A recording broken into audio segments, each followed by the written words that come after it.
give a round of applause for Mr. Amit Jain. Thank you. Very good evening, Amit ji. Very good evening to all the participants and doctors of Chhattisgarh present here. Thank you. तो Amit ji basically जो doctors के question दिमाग में आते हैं, मैंने identify किया कि क्वेश्चंस आपके लिए पूछना चाहिए टू नो देम कि क्या क्या एक इन्वेस्टमेंट कैपिटल मार्केट में हम करते हैं, तो क्या क्या चीज़ें हमको ध्यान में रखना चाहिए। तो पहला क्वेश्चन मुझे ऐसा लगता है कि मैंने आपकी मैगजीन गो थ्रू की और अभी आपका इंटरव्यू में भी आया कि last time in this year you are in the Russia meeting representing India and meeting the Vladimir Putin, the president of Russia, and what makes you to Russia to Raipur? तो ये journey आपने कैसे की Russia to Raipur आप इस year आ गए, तो please इसके बारे में थोड़ा ब्रीफ करें। थैंक यू विकास भाई for your question. So I think आपकी जो इन्फॉर्मेशन है वो थोड़ी सी इनकम्प्लीट है, उसे कंप्लीट कर देता हूँ। ओके। मैंने लास्ट ईयर रशिया नहीं बल्कि पूरा वर्ल्ड कवर किया है कि भाई हम लोग काफ़ी बड़ा फंड मैनेज करते हैं अपने इन्वेस्टर्स का। सो जो ग्लोबल फैमिली ऑफिस सर्विसेज है ये एक ऐसी सर्विस होती है जहाँ बड़े बड़े प्रमोटर्स जो हैं वो अपना पर्सनल पैसा हमें मैनेज करने के लिए देते हैं और इसमें काफ़ी बड़े बड़े ग्रुप्स हैं। अगर आप हमारी मैगजीन्स को पढ़ेंगे तो आपको आइडिया लगेगा कि वो क्लाइंट्स कौन कौन से हैं। तो हम हमेशा अच्छे अच्छे इन्वेस्टमेंट ऑप्शन ढूंढते रहते हैं पूरे वर्ल्ड के अंदर। तो मैं सिर्फ रशिया ही नहीं गया, मैं रशिया भी गया, मैं यूएस भी गया, मैं यूरोप भी गया, पर अल्टीमेटली मुझे अगर इन्वेस्टमेंट का डिसीजन लेना पड़ा तो फिर मुझे इंडिया वापस आना पड़ा। और मुझे लगता है कि इंडिया से अच्छा मार्केट इस दुनिया में अभी आज की डेट में कोई भी नहीं, और आने वाले 5 से 10 साल तक इस मार्केट में काफ़ी लोगों को आज भी लगता है क्योंकि सेंसेक्स हाई है। जो सेंसेक्स 4000 होता था आज से 20 साल पहले वो 4000 से और लगभग 80,000 आ गया है। अगर मैं थोड़ा 2-3 हज़ार ऊपर नीचे कर लूँ तो 20 गुना हो गया है। तो लोगों को लगता है कि मार्केट बढ़ गया है, पर आई थिंक इंडिया अभी भी इस लेवल पे बहुत ही अंडर वैल्यूड मार्केट है। और आई थिंक आप अगर डिस्कस करेंगे तो मैं आगे इसके बारे में ब्रीफ दूंगा कि हमें ऐसा क्यों लगता है कि इंडिया का मार्केट जो है अभी भी अंडर वैल्यूड है। So ultimately it's not only Russia, पूरे वर्ल्ड में घूमने के बाद लगा कि भाई इंडिया वापस आके इन्वेस्ट करना चाहिए। So I love you I love my India. I love my India. So basically आपकी मैंने मैगजीन गो थ्रू कर रहा था, तो इसमें एक आर्टिकल लिखा था कि India is the most under valued stock and India is the most under valued stock. और मार्केट और दुनिया ये कहती है कि इंडियन स्टॉक मार्केट अपने लाइफ टाइम हाई में है, तो क्या ये ओवर वैल्यूड है? तो इस पर आपका क्या व्यू है? देखिए, कोई भी स्टॉक या इकोनॉमी अंडर वैल्यूड या ओवर वैल्यूड नहीं होता है जब तक आपके पास रिलेटिव अपॉर्चुनिटीज प्रेजेंट होती हैं।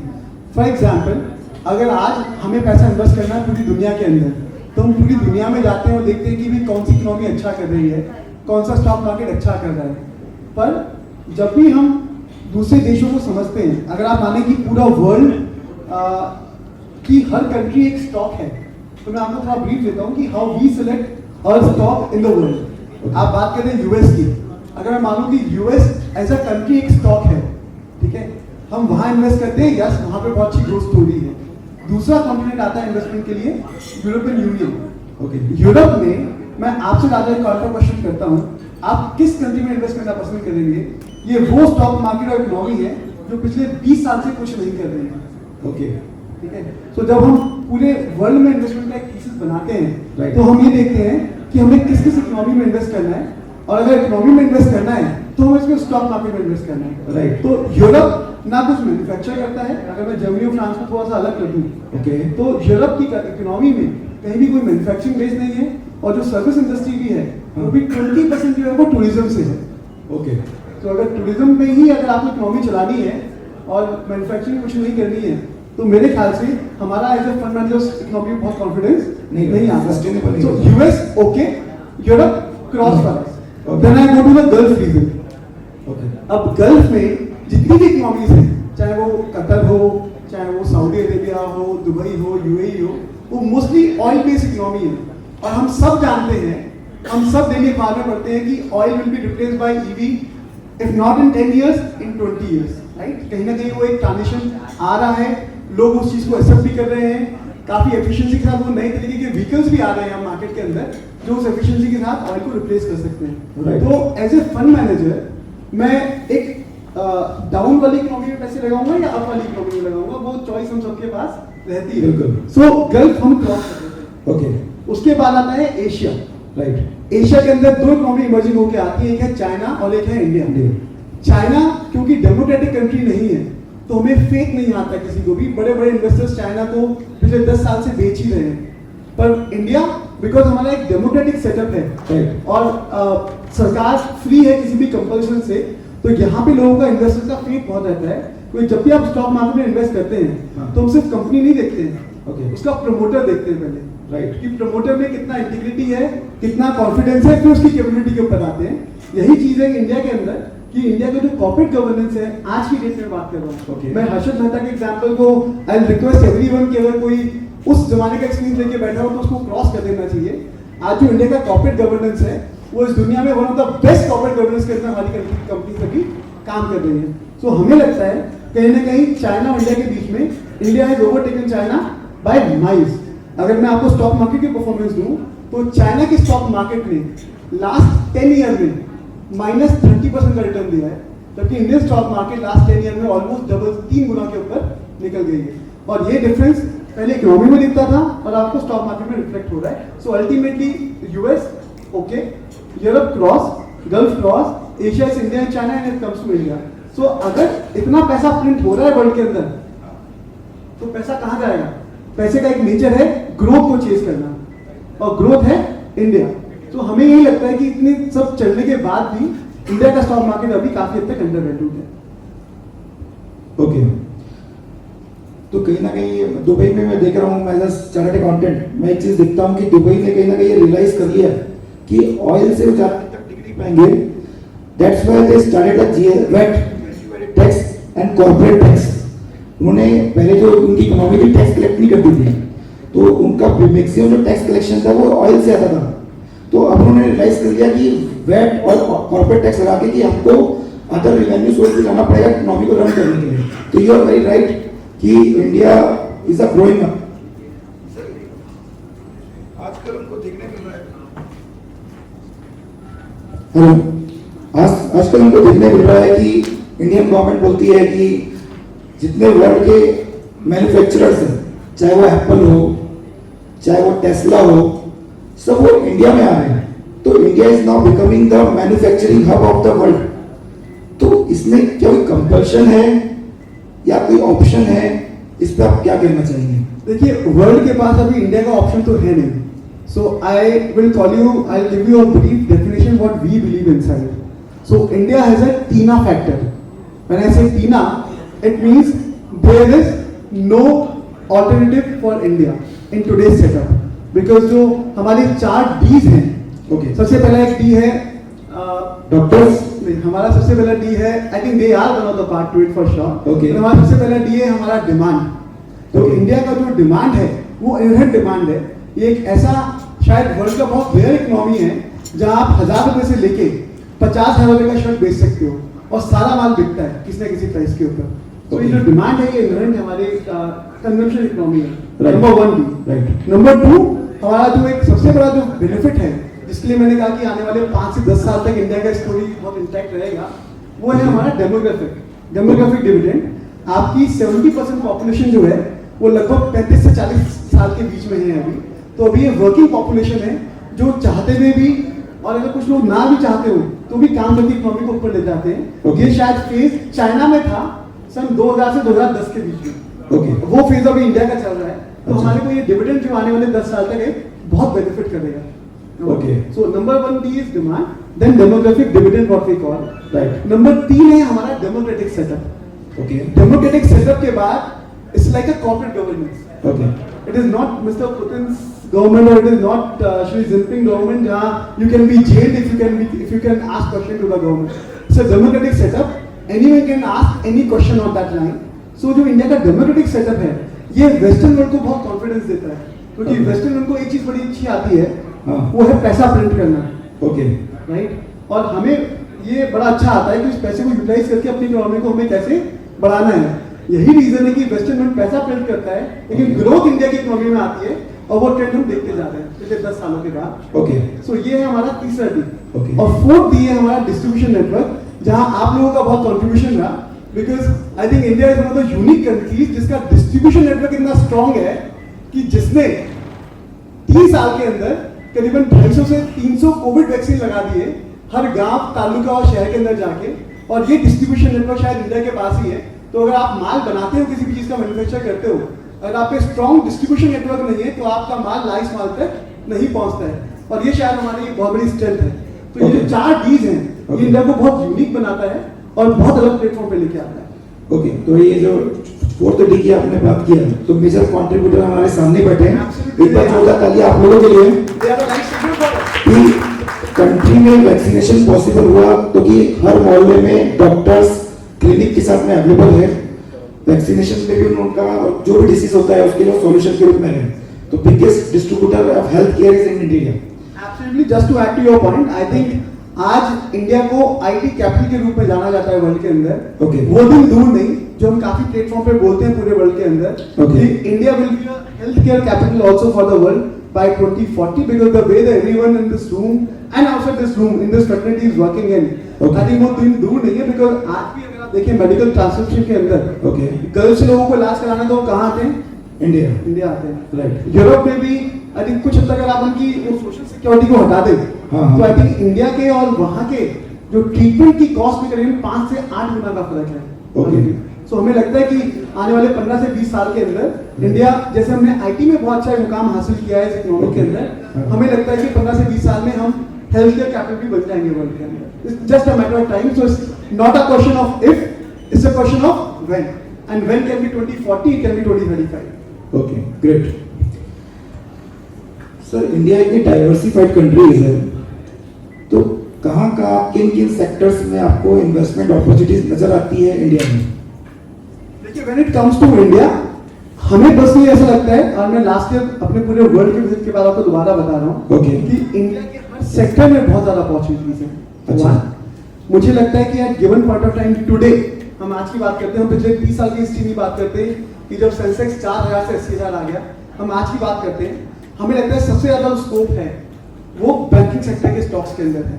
क्योंकि अगर हमारी इकोनॉमी ग्रो करती है 7 या 8% से, so ultimately most of the entrepreneurs here who may be owning a hospital here or who is working on in any of the form, anywhere, entrepreneurs sitting in this room or outside this room, Okay. they will use bank funding right. for growth. So अगर आप बहुत active investors नहीं हैं, आप passive investors हैं, तो आपको India के बैंकिंग सेक्टर में जरूर इन्वेस्ट करना चाहिए। बिकॉज अगर इंडिया बढ़ेगा तो बैंकिंग सेक्टर बढ़ेगा, और इंडिया का जो एक एनपीए साइकिल था, जो लेमन मूवमेंट इंडिया का था, वो आज से 3 साल पहले पास आउट हो चुका है। तो आपको एनपी का ऐसा कोई रिस्क नहीं है, क्योंकि बिजनेस अच्छे चल रहे हैं, इकोनॉमी अच्छी चल रही है, और डीमोनेटाइजेशन के बाद काफी हद तक इकोनॉमी वाइट में आ गई है। राइट। सो वाइट इकोनॉमी के बाद बैंकों को बहुत फायदा रहेगा इस चीज के अंदर, चाहे वो डिपॉजिट ग्रोथ के अंदर हो या उनकी क्रेडिट ग्रोथ के अंदर हो। तो हमें लगता है सबसे ज्यादा अंडरवैल्यूड स्टॉक जो है वो आज इंडिया का बैंकिंग सेक्टर है। Okay. और दूसरा सेक्टर जो हमें लगता है वो है हेल्थ केयर। अगर हम लॉन्गर टर्म सोच के चल रहे हैं, 2035 की बात कर रहे हैं या 2040 की बात कर रहे हैं, I think I am sure and most of the people will agree that we will be the health care capital of the world by 2040। तो ये दो सेक्टर से हमें लगता है हाईली अंडरवैल्यूड है at current levels. Okay, great. हम रायपुर वाले और छत्तीसगढ़ वाले स्पेशली रियल एस्टेट में बहुत बिलीव करते हैं कि वी वांट कि रियल एस्टेट, अगर मेरे पास कुछ पैसा एक्यूमुलेट होता है तो मैं रियल एस्टेट में लगा दूं, 5 करोड़ रुपए की जमीन ले लूं, घर ले लूं, मकान ले लूं, शॉप ले लूं, इन्वेस्टमेंट के रूप में। तो आप ऐसा क्या सोचते हैं कि ये जो मेरा पैसा एक्यूमुलेट हुआ है वो मैं कैपिटल मार्केट में लगा दूं as compare to real estate? देखिए, थोड़ा सा एक टफ क्वेश्चन है, because investment is a matter of belief. आप किस चीज में बिलीव करते हैं? कुछ लोग गोल्ड में बिलीव करते हैं, कुछ लोग रियल एस्टेट में बिलीव करते हैं, कुछ लोग स्टॉक मार्केट में बिलीव करते हैं, कुछ लोग म्यूचुअल फंड में बिलीव करते हैं। It's a matter of belief, but I can give you some facts. So I am not here to change anyone's opinion here that real estate is good और bad और the stock market is good और bad. I am here to facilitate with you some of the facts. So compare to real estate, I think आपके equity market में आपको tax का बहुत benefit मिलता है। रियल एस्टेट में जो आपका टैक्सेशन है वो 20% विद इंडेक्सेशन है, और आपका जो इक्विटी मार्केट में टैक्सेशन है वो 10% है लॉन्ग टर्म कैपिटल गेन के ऊपर। तो अगर आप लॉन्गर टर्म इन्वेस्टर हैं तो आपको काफी अच्छा आपको व्यू मिलता है, आपको कंपैरेटिव एडवांटेज मिलता है over real estate. Number 1। Number 2, आप रियल एस्टेट के लिए या तो आप पूरी जिंदगी पैसा जोड़ते हैं फिर उसमें इन्वेस्ट करते हैं, या आप लोन लेते हैं। राइट। पर अब हिंदुस्तान का रियल एस्टेट मार्केट उस मुकाम पे है कि अगर आप किसी फ्लैट को खरीदेंगे तो बैंक इंटरेस्ट जितना चार्ज कर रहा है उससे एक्स्ट्रा परसेंट आपको 2 या 3 मिलेगा परसेंट, उससे ऊपर इंटरेस्ट से ऊपर नहीं मिलेगा। I think most of the people agree है, right? Unless you go into a agri land और you take some plot, but they all come with a due risk, right? क्योंकि उसमें कंप्लायंस का रिस्क होगा, उसमें जमीन की चेन का रिस्क होगा, 10 रिस्क और होते हैं। अगर आपको रिस्क फ्री इन्वेस्टमेंट चाहिए, राइट, तो इस वक्त और आपको इंडिया की इकोनॉमिक ग्रोथ में पार्टिसिपेट करना है जिसमें पूरी दुनिया करना चाहती है, तो स्टॉक मार्केट एक बेहतर वे है और अब सेफ्टी के साथ है। क्योंकि अब पिछले खासकर 20 सालों में, और 20 सालों को भी हम छोड़ दें तो 4,000 से 80,000 आ गया, बट पिछले 5 सालों में अकेले इंडिया के अंदर पोस्ट कोविड 4 सालों में 15 करोड़ नए डीमैट खाते खुले हैं। और 15 crore is a huge number. आज जो आप मार्केट देख रहे हैं आप, ये उसी का एक आउटकम है कि जो 15 करोड़ डीमैट खाते खुले हैं, अगर हर आदमी भी केवल 1 लाख रुपए लगा दे तो मुझे नंबर बताने की जरूरत नहीं कि हमारा स्टॉक मार्केट कहां तक पहुंच सकता है। Everyone can calculate. और 15 करोड़ छोड़िए, अगर उसमें 20% लोग भी 1 लाख रुपया डाल दें तो ये मार्केट कहां जा सकता है, हमें उसका कोई आंसर नहीं कर सकता है। ये इंडिया की डोमेस्टिक पावर है, right? So I think stock market में अब गैम्बलिंग का समय खत्म हो गया। जहां कोई छोटा मोटा ऑपरेटर हो सकता है वो छोटे मोटे 100-200 करोड़ वाली मार्केट कैप कंपनी को चला दे, पर किसी जाइंट कैप कंपनी को चलाना आज तो सरकार के बस में नहीं है। आप ऑपरेटर को आप छोड़ दो, आप इतना बड़ा इंडेक्स मार्केट हमारे मार्केट का अभी, तो ये एक बेटर एडवांटेज है। और जो तीसरा एडवांटेज है वो ये कि स्टॉक मार्केट में आप over a period of time आप इन्वेस्ट कर सकते हैं। ओके, आप 50,000 को महीने की एसआईपी कर सकते हैं, वो रियल एस्टेट में आप नहीं कर सकते, तो आपको ईएमआई देनी पड़ेगी। तो आपकी फिर 2 नौकरियां हैं, एक तो आपकी नौकरी जहां आप नौकरी कर रहे हैं, और दूसरी 30 साल की बैंक की नौकरी का आपको 30 सालों से ईएमआई देनी है। अगर रियल एस्टेट में उछाल नहीं आया तो शायद 2013 से 2020 तक रहा। तो अगर दो नौकरी का चॉइस है तो फिर रिस्क ज्यादा है उसके अंदर। तो इट्स बेटर कि आप जो छोटा मोटा पैसा आप सेव करते हैं आप उसको मंथली तरीके से अपने स्टॉक मार्केट में थ्रू म्यूचुअल फंड रूट या क्वालिटी स्टॉक में आप इन्वेस्ट करें। तो ये तीसरा एडवांटेज है कंपेयर, क्योंकि आप छोटे पार्ट में भी अमाउंट में इन्वेस्ट कर सकते हैं over the period of time. बिल्कुल बिल्कुल सर। एक मतलब इसमें एक प्रैक्टिकल प्रॉब्लम भी मुझे लगती है। रिसेंटली जब मैं अपना एक घर बना रहा हूँ फॉर एग्जांपल, तो मुझे एक प्लॉट को सेल करना था कि उसकी वैल्यू 60-70 लाख है। मैं लास्ट 6 महीने से सर्च कर रहा हूँ कि वो प्लॉट बिक जाए, मेरे जो प्राइस मैं चाहता हूँ उसमें बिक जाए, लेकिन ऐसा लगता है कि मुझे लिक्विडिटी वहां पर नहीं मिल पा रही है। और अगर मैं स्टॉक मार्केट में रहता तो मुझे पैसा तुरंत मिल जाता। इस पे आप क्या कहना चाहेंगे? इस पे मैं कहूँगा, मैं आपके साथ हूँ, मेरे साथ भी ऐसा होता है, और I think most of the people आपके साथ रहेंगे, इनके साथ ऐसा होता है। तो it's better to be in a liquid asset versus a illiquid asset, पर बशर्ते आपको म्यूचुअल फंड के रूट के थ्रू, क्योंकि आप लोग रेगुलर इन्वेस्ट नहीं करते हैं, आपको म्यूचुअल फंड का रूट ही लेना चाहिए अपने इन्वेस्टमेंट्स के लिए, वो सेफ है। या सिर्फ ब्लू चिप स्टॉक लेने चाहिए, किसी भी स्पेकुलेटिव स्टॉक्स में आपको ज्यादा कैपिटल नहीं लगाना चाहिए। So yes, liquidity is a factor, and I think not only you, we all face in this room, जो illiquid asset class है, मुश्किल से बिकता है और टैक्सेशन भी फेवरेबल नहीं है। और एब्सोल्युटली राइट।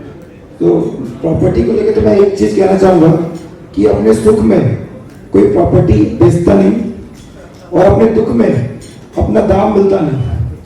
Absolutely affair. जब हम दुख में रहते हैं, प्रॉपर्टी बेचने निकलते हैं, तो एवरीवन अपॉर्चुनिटी देखता है कि कम से कम में ले ले। तो ये बेनिफिट बिल्कुल मुझे लगता है कि लिक्विडिटी पॉइंट ऑफ व्यू से मतलब मैंने फेस किया और रियलाइज भी किया। नेक्स्ट, हम इंडियंस की एक आदत है कि हम गोल्ड पे बहुत बिलीव करते हैं कि गोल्ड एज इन्वेस्टमेंट देखते हैं, और कहीं ना कहीं हमारे बड़े बुजुर्ग बोलते हैं कि कभी बुरे वक्त पे आपका गोल्ड काम आएगा। और मैंने ये देखा है कि कभी भी वर्ल्ड वॉर होता है तो गोल्ड का प्राइस बढ़ जाता है, ये मैंने रियलाइज किया। तो how you look gold as a investment as compare to capital market? देखिए, गोल्ड एक अच्छा इन्वेस्टमेंट ऑप्शन है, मेरा ऐसा मानना है। बट आप पे 2 चॉइस हैं। ये जो वर्ल्ड में अभी वर्ल्ड वॉर 3 का एक माहौल बना है, ये 20 साल बाद बना है और गोल्ड ऊपर गया है, ठीक है? तो आप 20 साल का पहले वेट करेंगे कि वॉर का सिचुएशन आया गोल्ड ऊपर जाए, या आप जो 4000 से सेंसेक्स 80,000 गया वहां पार्टिसिपेट करें? ये चॉइस आपके पास है, नंबर 1।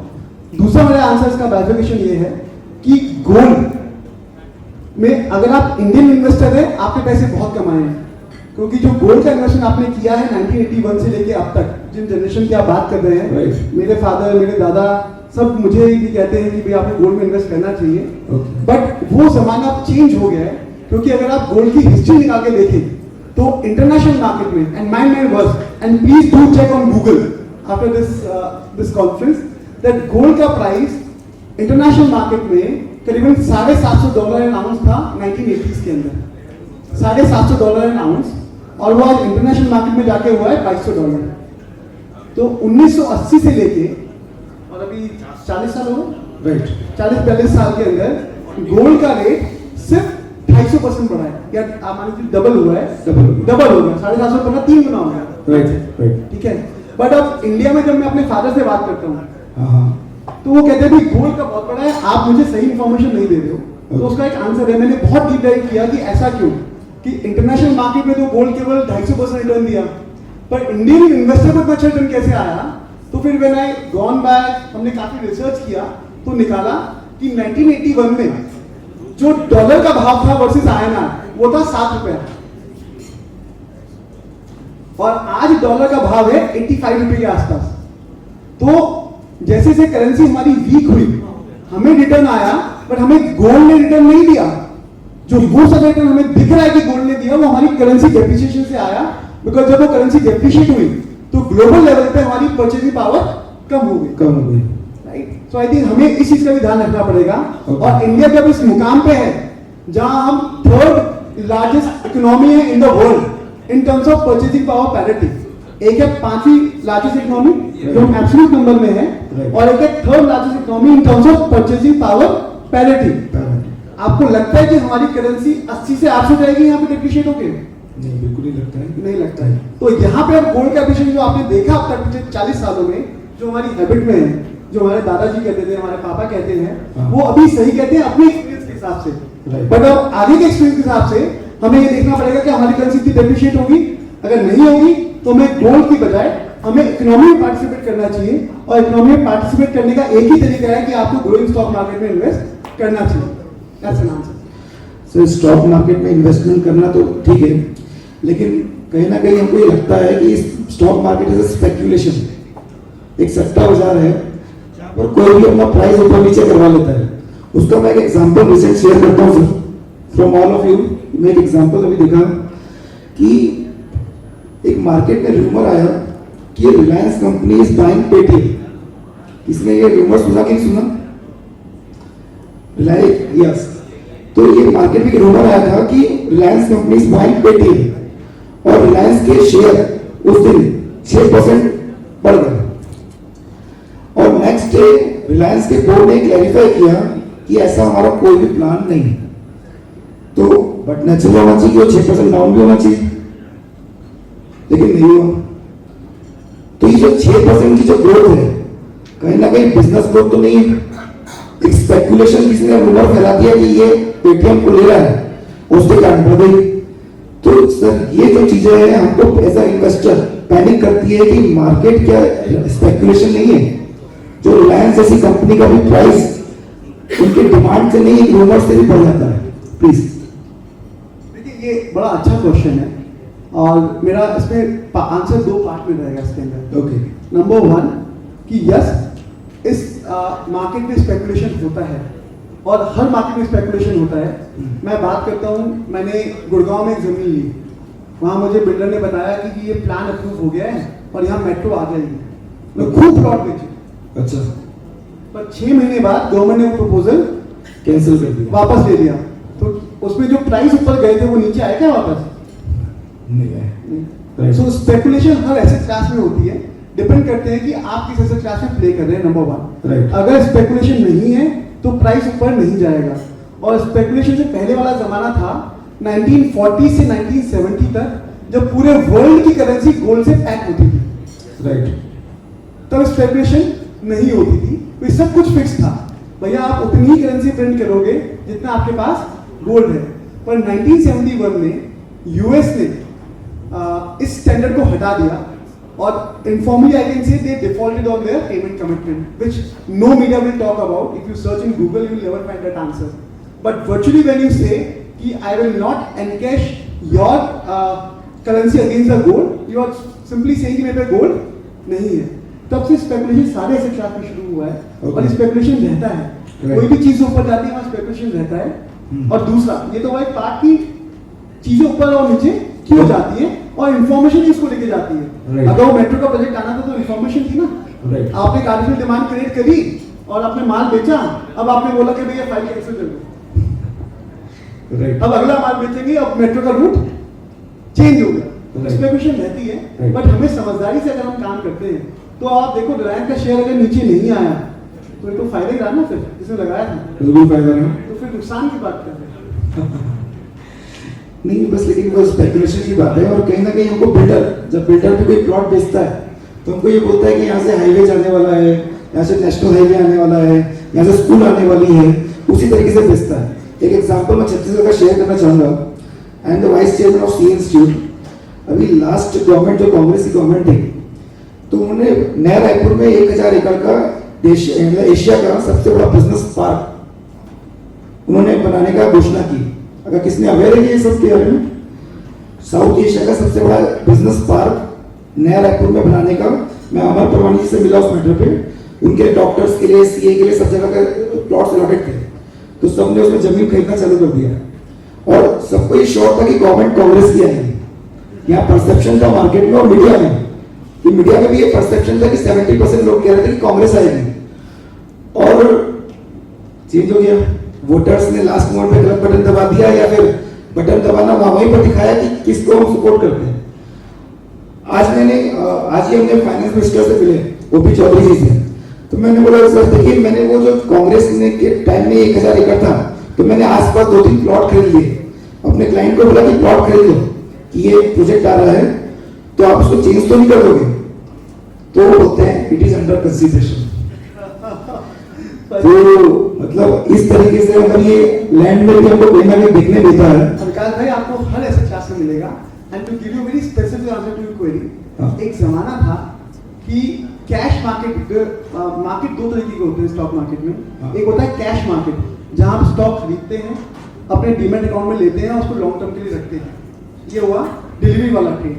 एक होता है फ्यूचर एंड ऑप्शन मार्केट, जिसको हम डेरिवेटिव मार्केट बोलते हैं। राइट। और हिंदुस्तान का डेरिवेटिव मार्केट आज दुनिया का लार्जेस्ट डेरिवेटिव मार्केट है इस दुनिया का। ओके। हिंदुस्तान का ये जो 15 करोड़ डीमैट अकाउंट खुले हैं, 20,000 करोड़ रुपए आपकी मंथली एसआईपी म्यूचुअल फंड की आती है। हाँ। और इसके अलावा जो डीमैट खातों में जो ट्रेडिंग होती है, तो डेरिवेटिव मार्केट जो है आज हिंदुस्तान का सबसे बड़ा है पूरी दुनिया के अंदर। तो कहीं ना कहीं ये चीजें मार्केट में स्पेकुलेशन भी क्रिएट करती है पर सपोर्ट भी करती है। क्योंकि मुझे उस दिन बुरा लगता कि जो रैंक का शेयर नीचे गिर जाता। Okay. हो सकता है वो उसको अंडर वैल्यूड रहा हो, जबकि आप बात कर रहे हैं Right. आज वो फेयरली वैल्यूड हो। Right. ठीक है। सो ये चीजें कहीं ना कहीं डेरिवेटिव मार्केट जो है वो काफी हद तक डिसाइड करता है कि आपका कैश मार्केट में प्राइस क्या रहेगा। अब एक ऐसे इन्वेस्टर, मुझे एक क्वेश्चन रहता है कि मैं भी सीए हूँ, डॉक्टर्स हैं, मेरा एक क्वेश्चन रहता है कि कौन से स्टॉक पे इन्वेस्ट करें, कैसी कंपनी के क्या फंडामेंटल्स और क्या पैरामीटर्स को आइडेंटिफाई करें कि इस कंपनी में मुझे पैसा लगाना है। तो उसके बारे में कि सबको गाइडेंस मिल जाए कि अगर मैं कोई कंपनी को देखूं उसे पैसा लगाने के पहले तो क्या क्या पैरामीटर्स में चेक करूं प्लीज। तो देखिए सबसे पहले तो पैसा लगाने से पहले आपको पूरा रिसर्च करनी है उस कंपनी के ऊपर कि कंपनी के प्रमोटर्स कैसे हैं, उनका number 1 promoter, because company promoter चलाते हैं, सबसे पहले प्रमोटर देखना चाहिए। नंबर 2 आपको उनका ट्रैक रिकॉर्ड देखना चाहिए कि जो वो क्वार्टरली अपने कॉन कॉल में बोलते हैं कि हम इस क्वार्टर में इतना परफॉर्म करेंगे, अगले क्वार्टर में इतना परफॉर्म करेंगे, उससे भी अगले क्वार्टर में इतना परफॉर्म करेंगे। हमें उनकी परफॉर्मेंस को ध्यान से देखना चाहिए कि वो जो कमिट करते हैं या जो बोलते हैं उसको कितना पूरा करते हैं। सो प्रमोटर का कमिटमेंट और प्रमोटर का बैकग्राउंड कि उसने कभी किसी बैंक को डिफॉल्ट तो नहीं किया, उसने मार्केट में उसकी रेपुटेशन क्या है, वो कितना बड़ा ब्रांड है, ये सारी चीजें आपको सबसे पहले आपको प्रमोटर को आपको एक होल्ड करना चाहिए। नंबर 1। नंबर 2 आपको फाइनेंशियल्स देखने चाहिए कि उसके फाइनेंशियल कितनी हेल्दी है, उसमें कितना रिटर्न ऑन कैपिटल आता है। मान लीजिए आप 100 रुपए की कैपिटल लगाते हैं तो उस कैपिटल पे आपको इन्वेस्टमेंट का रिटर्न कितना आता है, आपको कितना रिटर्न ऑन कैपिटल एम्प्लॉयड आता है, ठीक है, आपका रिटर्न ऑन इक्विटी कितना है, आपकी कंपनी में डेट कितना है। डेट कम होना चाहिए। जनरली हम वो कंपनियां प्रेफर करते हैं जहां डेट 1 साल के प्रॉफिट से कम हो। 1 साल से प्रॉफिट से कम हम ऐसा प्रेफर करते हैं। Okay. ऐसी कंपनियां मिलती नहीं है आसानी से, पर जब मिलती है तो हम इन्वेस्ट कर लेते हैं क्योंकि अगर कभी कंपनी का बुरा दिन आया हाँ। और डेट पेमेंट की बात आई तो स्टॉक के साथ साथ आपको स्टॉक के प्राइस के ऊपर भी रिसर्च करना चाहिए कि हमें किस प्राइस के ऊपर स्टॉक को खरीदना है, क्योंकि आपका जो रिटर्न आएगा वो आपके एंट्री प्राइस के ऊपर आएगा, ना कि स्टॉक के ऊपर। आई थिंक पैरामीटर्स के साथ साथ कंपनी के पैरामीटर्स के साथ साथ balance sheet, P&L, growth, debt, promoter background, आपको प्राइस का भी ट्रेंड देखना चाहिए कि प्राइस अगर लगभग एक लोअर एंड पे है तो आपको इन्वेस्ट कर देना चाहिए। And although best way for the audience sitting here, क्योंकि आप लोग बहुत रेगुलर इन्वेस्टर नहीं है, आप अपने प्रोफेशन में बिजी रहते हैं, कोई ओटी में होता है, कोई कहीं होता है, आपको म्यूचुअल फंड का रूट लेना चाहिए, वो शायद बेहतर रूट है आप लोगों के लिए, जहाँ पैसे भी आप इन्वेस्ट कर सकते हैं। और म्यूचुअल फंड का रिटर्न पिछले 3 सालों में 100% से ऊपर रहा है करीबन, काफी म्यूचुअल फंड्स का। तो आप प्रोफेशन के ऊपर छोड़ दें, वो ज्यादा अच्छा मैनेज कर पाएंगे रादर देन आप इन चीजों में डे टू डे इन्वॉल्व हो। राइट, बिल्कुल सही बात है। अब एक दिमाग में आता है कि एक बड़े ब्रोकर की मैंने एक बात सुनी, एक उनका फिलॉसफी है कि चूज राइट सिट टाइट, मतलब एक अच्छे स्टॉक को चुन लो और 15-20 साल तक उसको होल्ड कर लो, तो ये अच्छी स्ट्रेटेजी है। तो इसमें आपकी क्या राय है? वो जो ब्रोकर हैं वो पक्का ओल्ड एज ब्रोकर रहे होंगे। अच्छा। क्योंकि जो buy right sit tight, choose right sit tight, ये सब पुराने जमाने में अच्छा चलता था। क्योंकि जब इन्फोसिस आपको 20 रुपए में मिलता था, अभी इन्फोसिस आपको 1600 रुपए मिलता है। ओके, ठीक है ना? तो आपको अभी नए जमाने के स्टॉक्स में इन्वेस्ट करना है, नंबर 1। नंबर 2, आजकल पहले करियर 30 साल का होता था लोगों का। मेरे फादर गवर्नमेंट एम्प्लॉय थे, वो 40 साल के लिए सिक्योर थे अपने करियर में। अच्छा। आज तो ना पेंशन मिलती है और ना करियर का पता, आजकल तो गवर्नमेंट जॉब को भी फायर कर देते हैं। तो सब कुछ जो है वो शॉर्टर हो गया है। पहले आप टेस्ट मैच खेलते थे, आप फिर वनडे पे आए और अब आप T20 पे आ गए और T10 की बात चल रही है। राइट। हर दिन कंपटीशन बढ़ता जा रहा है। जो बिजनेस आज वायबल है, हो सकता है वो 5 साल वायबल ना हो। तो आपका व्यू जो है अब 3, मतलब आप मान के चलिए 3 से 5 साल का ही होना चाहिए। उसके बाद आपको चुन करना चाहिए कि कौन से नए इमर्जिंग बिजनेसेस हैं जहां हमें इन्वेस्ट करना चाहिए। सो हमारा जो मंत्र है वो है इन्वेस्ट राइटली, स्विच टाइमली। अगर आप स्विच नहीं करेंगे तो पैसा नहीं बनेगा। और इसके काफी एग्जांपल हैं जो मैं आपको दे सकता हूं, बट आई थिंक समय का अभाव है, बिकॉज पारस को स्टेज पे आना है और AI के बारे में बात करनी है। So anyone who is interested he can ask this question कि invest rightly, switch timely, how does it work, so I can answer in Q&A session. Okay, great. अभी लास्ट क्वेश्चन मेरा भी है, फिर पब्लिक से अपन लास्ट में Q&A में आपसे क्वेश्चन लेंगे कि कैपिटल मार्केट में भी बहुत सारे ऑप्शन है, लाइक डायरेक्ट इन्वेस्टमेंट कर दूं, सेकेंड है म्यूचुअल फंड से इन्वेस्ट कर दूं, AIF से इन्वेस्ट कर दूं, PMS से इन्वेस्ट कर दूं, और गवर्नमेंट ये प्रमोट करती है म्यूचुअल फंड सही है, म्यूचुअल फंड सही है। तो आपको क्या लगता है क्या सही है? Mutual fund, equity, AIF, PMS, क्या सही है? देखिए, मेरे हिसाब से सब कुछ सही है, बिकॉज वो सब अल्टीमेटली लगाते हैं स्टॉक मार्केट के अंदर। ओके, डिपेंड कि आप कौन सी कंपनी का AIF चूज कर रहे हैं, कौन सी कंपनी का PMS चूज कर रहे हैं, और कौन सी कंपनी का म्यूचुअल फंड आप चूज कर रहे हैं, उस पर ज्यादा फोकस करना चाहिए। बिकॉज चाहे वो AIF हो, PMS हो या म्यूचुअल फंड हो, इन्वेस्ट तो सब स्टॉक मार्केट में ही करते हैं। हर फंड मैनेजर का अपना चॉइस होता है। हिंदुस्तान के अंदर करीबन 9000 स्टॉक्स हैं जो एक फंड मैनेजर चॉइस है। तो आपको फंड मैनेजर को बेट करना चाहिए कि उसका पास्ट ट्रैक रिकॉर्ड कैसा है, ओके, और उसकी स्टॉक पिकिंग एबिलिटी कैसी है। तो अल्टीमेटली तीनों ही प्रोडक्ट सही हैं, बट आपको सिस्टमेटिक, अगर आपको लगता है मार्केट ऊंचा है तो आपको सिस्टमेटिक तरीके से इन्वेस्ट करना चाहिए। आपको लगता है मार्केट बहुत क्रैश कर गया है तो वन गो में इन्वेस्ट कर लेना चाहिए। तो इन्वेस्टमेंट के साथ साथ आपको एक इन्वेस्टमेंट प्रोसेस भी फॉलो करना चाहिए। ओके, वो प्रोसेस ज्यादा इंपॉर्टेंट है रादर देन कि क्या प्रोडक्ट सही है, AIF अच्छा है या PMS अच्छा है।